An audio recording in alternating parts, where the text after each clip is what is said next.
The last thing I saw was a flash of red taillights and the cold, mocking blur of the snowy woods. That icy curve on Lakeview Road was a trap I never saw coming. The sedan spun wildly, metal screaming against metal as the world turned upside down.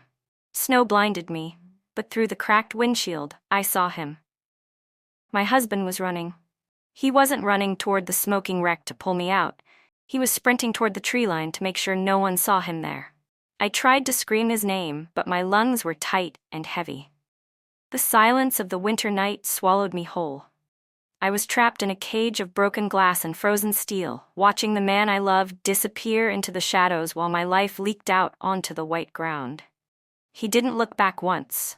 He didn't check if I was breathing. He just left me there to be erased by the storm. I realized in key moments of fading consciousness that my marriage hadn't just hit a patch of ice, it had been steered off a cliff by the person I trusted most. I am Jade Sterling, and I am 30 years old. I woke up hours later to the rhythmic, soul-crushing beeping of hospital monitors. My head felt like it had been split open, and my left arm was encased in a heavy cast. When the nurses finally came in, I croaked out his name, asking for my husband. They simply shook their heads with pity in their eyes. There was no Greg in the waiting room.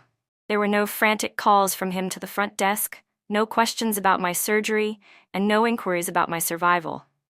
The only thing left of him was my purse, sitting on a cold laminate counter, with a hastily scribbled note tucked inside.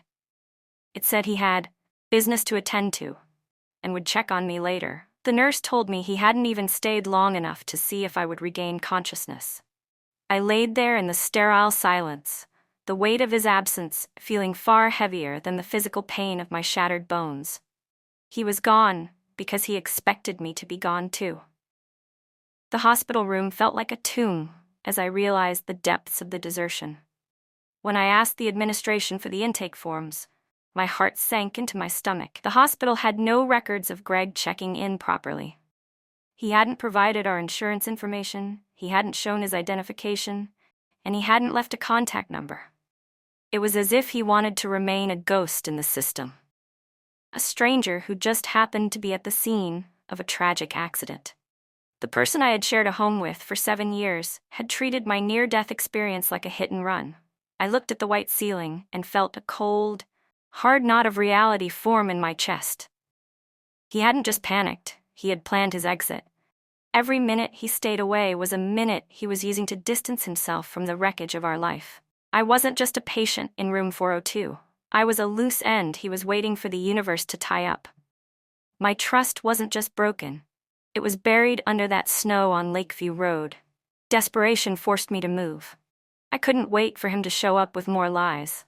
I managed to flag down a kind nurse and begged to borrow her tablet, claiming I needed to check my work emails. My fingers trembled as I logged into my personal banking and investment accounts. What I saw made my blood turn to ice. There were dozens of pending transfers from our joint savings and investment accounts. Large sums of money were being moved to offshore entities and accounts I didn't recognize. The timestamps were the most damning part. Greg had started moving the money only 2 hours after the accident, while I was still in the operating room fighting for my life. He wasn't mourning a tragedy. He was liquidating our life. He was treating my potential death as a payday, moving with a clinical efficiency that proved he had been waiting for this moment. She wasn't hiding from the trauma. He was busy stealing the future we had built together. Every click of the mouse on that tablet felt like another stab in the back. As I stared at the screen, a memory hit me like a second crash. I remembered an argument we had just last week over a simple car repair. I had noticed the brakes felt a bit soft, but Greg had insisted I take my sedan to a very specific, remote shop across town, claiming they were the only ones who knew how to handle the safety features of that model. He had been so helpful, even offering to drop the car off himself and bring it back. I had laughed at his overprotectiveness, thinking it was a sign of his deep love. Now, sitting in a hospital bed with a broken body, I realized it was all a calculation. He didn't want the car fixed.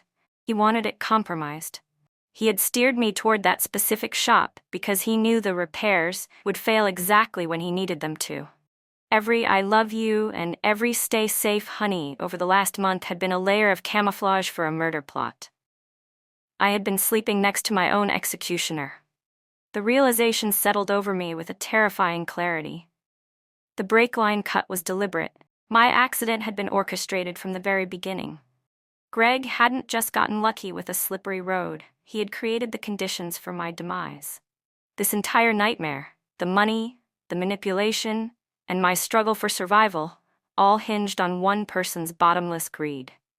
Greg had gambled with my life, betting that a snowy night and a sharp turn would solve all his problems. He wanted the insurance, the trust fund, and the freedom to walk away without a messy divorce. He thought he could outsmart the world by making me a victim of circumstance. But he made one fatal mistake. I survived. The man I thought was my partner was actually a predator who had been hunting me in our own home. My grief for the marriage died in that moment, replaced by a cold, burning need for justice. I wasn't going to be his victim anymore. I was going to be his reckoning. I knew I couldn't fight this with emotion alone. I needed a shark. I used the nurse's tablet to call my longtime family lawyer, Miss Whitcomb. When she heard my voice and the details of the accident, her tone turned from professional concern to sharp focus. She told me to remain absolutely calm and to plan every step with surgical precision. She warned me that any move I made now needed to be documented, witnessed, and completely irrefutable. If I went to the police too early without a solid paper trail, Greg would spin it as the delusions of a head-injured wife. Emotionally satisfying revenge wouldn't come from haste or screaming matches. It would come from a superior strategy. "Jade," she said, "we aren't just going to divorce him, we are going to dismantle him." She instructed me to act like I suspected nothing when he eventually showed up. I had to become the best actress in the world to ensure he felt safe enough to keep making mistakes. The trap was being set, and this time he was the one walking into it. Recovery was slow, but my mind was working faster than ever. While I was still in the hospital, I used my phone to remotely access our home security cameras. I watched in silence as Greg paced our living room, his face a mask of frantic greed. I recorded him making desperate attempts to access our safe deposit boxes and shredding stacks of financial documents. He was moving like a man who thought he was running out of time. I saw him talking on the phone, his gestures sharp and angry, likely dealing with the creditors he had promised my money to. Every move he made, every frantic search for a hidden key, and every misstep was being captured and saved to a cloud server he didn't know existed.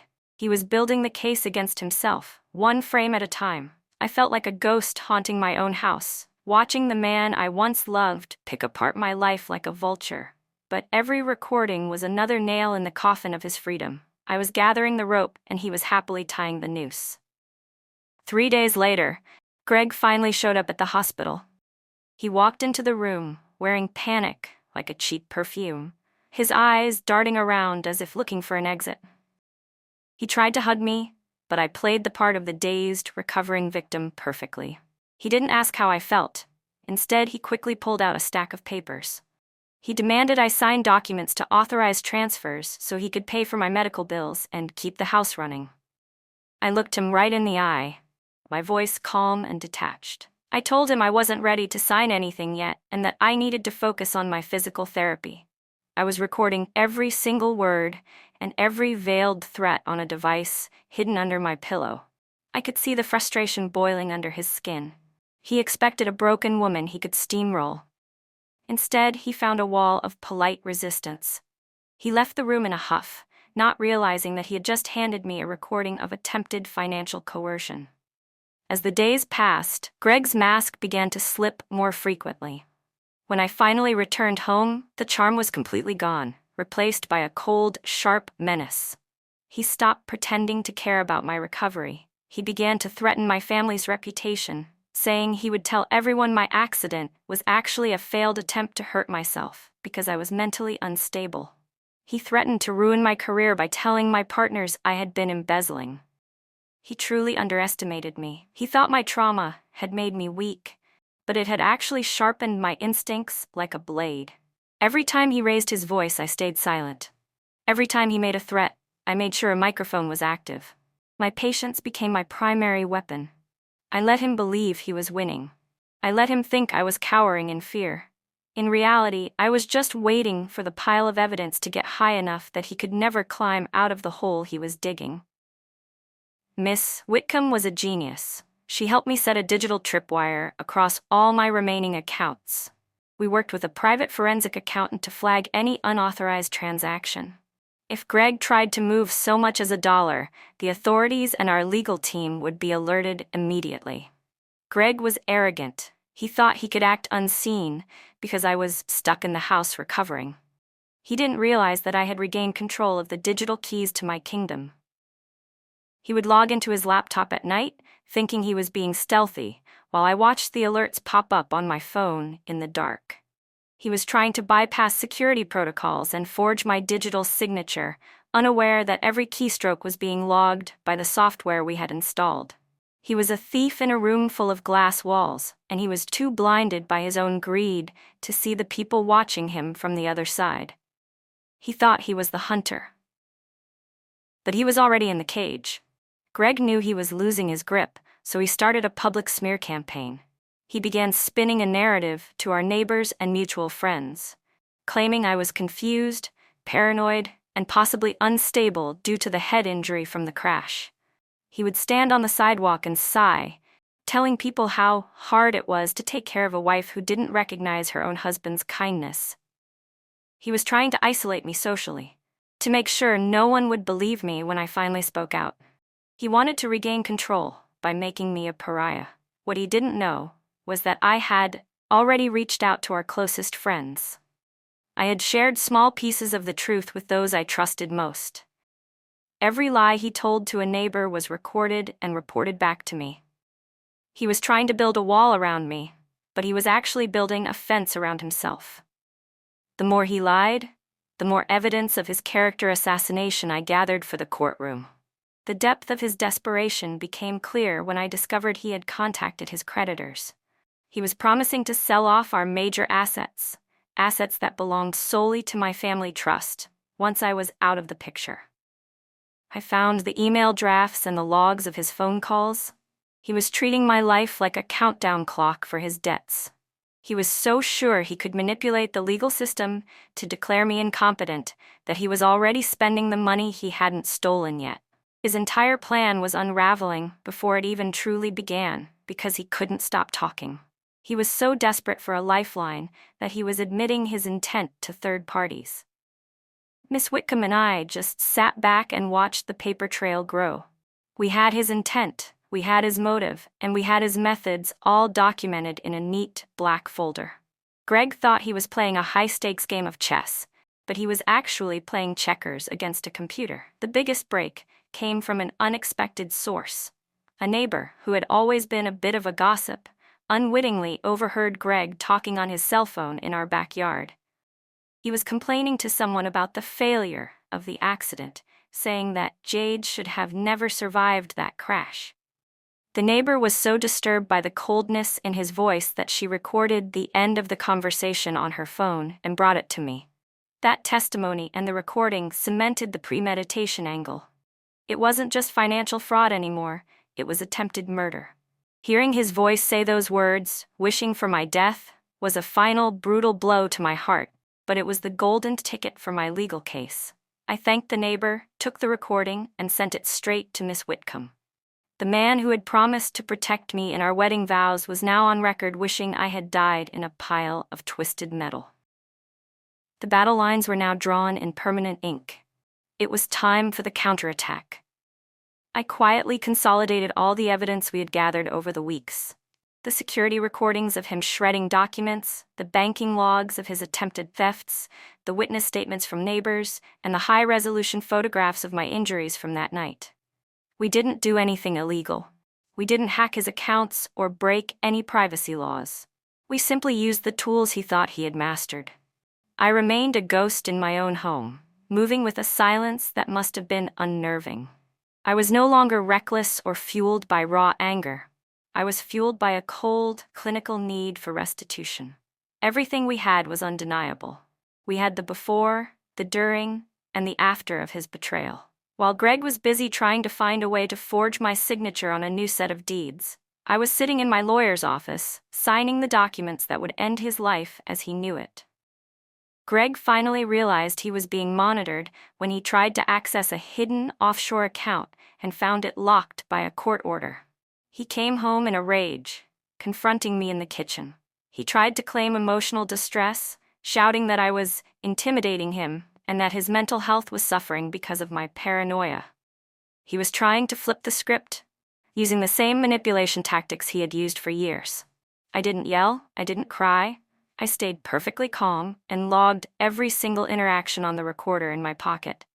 I watched him unravel in real time. The more he tried to gaslight me, the more he proved my case.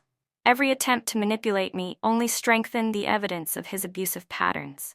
He was a drowning man, trying to pull me under with him, but I was already standing on the shore.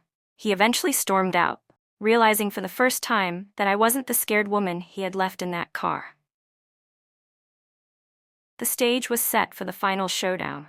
We called for a formal mediation meeting, claiming we wanted to discuss a settlement.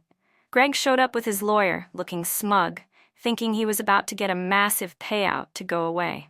He started the meeting by trying to play the victim, but then I began my presentation. I laid out the evidence, the proof of attempted fraud, the logs of his financial sabotage, and the recorded threats he had made against my person. I played the audio of him wishing I had died. Greg's expression slipped instantly. The charm he had worn like a suit of armor was gone, and panic began to rise in his eyes. His lawyer looked at the documents we provided and turned a ghostly shade of white. The room, once filled with his bluster, became deathly quiet. He realized that this wasn't a negotiation. It was a sentencing. He had walked into the room expecting to take everything, but he was about to find out he had already lost it all. Just when we thought he was defeated, Greg's lawyer introduced a new complication. He pulled out a document he claimed was a previously unknown will and an amendment to my trust fund that gave him immediate rights to all my assets in the event of my incapacity. It was a desperate, forged attempt to regain control. But I had anticipated this move. I had worked with Miss Whitcomb weeks prior to create preemptive documentation. We had timestamps, notarized emails, and video evidence of me signing my actual, updated legal documents while I was fully coherent in the hospital. We showed that his will was a clumsy forgery with a backdated signature that didn't match any of my previous records. The twist he thought would save him actually became the evidence of his final, desperate crime. Document forgery. His lawyer looked like he wanted to crawl under the table. Greg's last-ditch effort to steal my future had just become the final nail in his legal coffin. The escalation didn't stop in the meeting room. A group of his creditors actually showed up at the office, demanding repayment because Greg had told them the money was coming that day. They believed his lies about my instability and his authority over my accounts. I stepped out into the lobby and presented them with the same proof of his deception that I had shown in the mediation. I showed them that he had no legal right to the assets he had promised them, and that he was currently under investigation for fraud. Suddenly, the people he depended on for rescue, the people who were supposed to be his muscle, no longer supported him. They turned on him instantly, realizing they had been conned by a desperate man. Greg was left standing alone in a hallway, surrounded by people he owed money to and lawyers who were ready to put him behind bars. He had burned every bridge, and the fire was finally reaching his own feet. Greg made one last pathetic attempt to pressure me. He tried to intimidate my employees at my design firm, hoping to cause enough chaos in my business that I would sign over assets just to make the trouble stop. He told them the company was folding and that they should look for new jobs. But I had already prepared my team. I had held a private meeting with my senior staff days before, explaining the situation and providing them with a protocol for dealing with him. Every interaction they had with him was recorded and sworn to in affidavits. When he showed up at the office, making threats, they were ready with cameras and a direct line to the police. Their statements were recorded and added to the pile of evidence. The legal leverage had flipped completely. Instead of breaking my business, he had only given me more witnesses to his harassment and interference. He was trying to cut my legs out from under me, but I was already flying. He even tried to go after my family, contacting my distant relatives in hopes of gaining sympathy and a place to hide. He told them I had snapped after the accident and was keeping him away from his own home. But I didn't let the lies linger. I reached out to every single person he contacted and revealed every detail of his deliberate abandonment and his financial manipulation. I sent them the recordings. I showed them the bank statements. One by one, his allies switched sides. They were horrified to learn the truth about the man they thought they knew. The isolation he had tried to force on me was now working against him. He found himself with no one to call, no one to borrow money from, and no one to vouch for his character. He was a man without a country, a predator who had been cast out by the very pack he tried to deceive. The final courtroom hearing was a formality of justice. We presented the full timeline: the accident on Lakeview Road, his cold abandonment of my recovery, and his relentless attempts to seize my assets while I was in a hospital bed. The judge reviewed the security footage, the audio recordings, and the forensic accounting reports. Greg sat at the defense table, his head bowed, looking like a hollow shell of the man who had run into the woods that night. Every claim he made, about my mental state, about his intent to help, about the validity of his forged documents, crumbled under the weight of the truth. There were no loopholes left for him to crawl through. The evidence was a mountain, and he was at the very bottom. I sat in the front row, my back straight and my head held high, watching as the legal system finally did what Greg never could. It told the truth. The man who tried to erase me was being erased by his own actions. There was one final twist before the end. Greg's personal accountant attempted to testify that Greg had acted independently and that the accountant had been misled about the legality of the transfers. He was trying to take the fall for some of the smaller crimes to protect Greg from the larger ones. But I had anticipated this too. We produced a series of encrypted emails and confirmations that proved Greg had personally orchestrated every move, including the instructions to the accountant to bypass my authorization. The final twist cemented his intent beyond any shadow of a doubt. There was no ambiguity left. It wasn't a series of mistakes or a case of miscommunication. It was a cold, calculated plot to destroy a woman's life for a bank balance. The accountant's testimony backfired, leading to his own legal troubles and leaving Greg with absolutely no defense. The web was complete, and Greg was the only thing caught in it. Its ruling was swift and devastating for him. The judge ordered that all unauthorized transfers be reversed immediately and all assets be restored to my sole control. Fraud charges were filed by the state, and a permanent restraining order was issued to prevent any future harassment. Greg lost everything. He lost his financial leverage, his credibility, and the respect of everyone who had ever known him. He was escorted out of the courtroom, not as the successful husband he pretended to be, but as a convicted fraudster who had tried to kill his wife for her inheritance. I watched him go, and for the first time in months, I felt like I could actually breathe. The weight that had been on my chest since that night on Lakeview Road was gone. I had reclaimed my name, my fortune, and my life.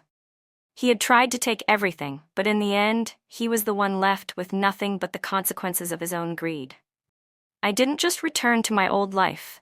I used the restored trust and assets to launch something better. I started a community scholarship fund in my parents' name, specifically supporting education for young women in STEM who might otherwise be overlooked.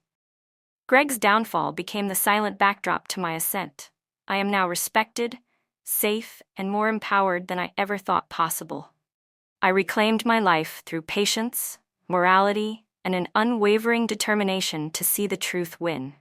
I still have the scars from the crash, but I wear them as badges of survival, rather than marks of a victim. I look at the snowy woods now, and I don't feel fear.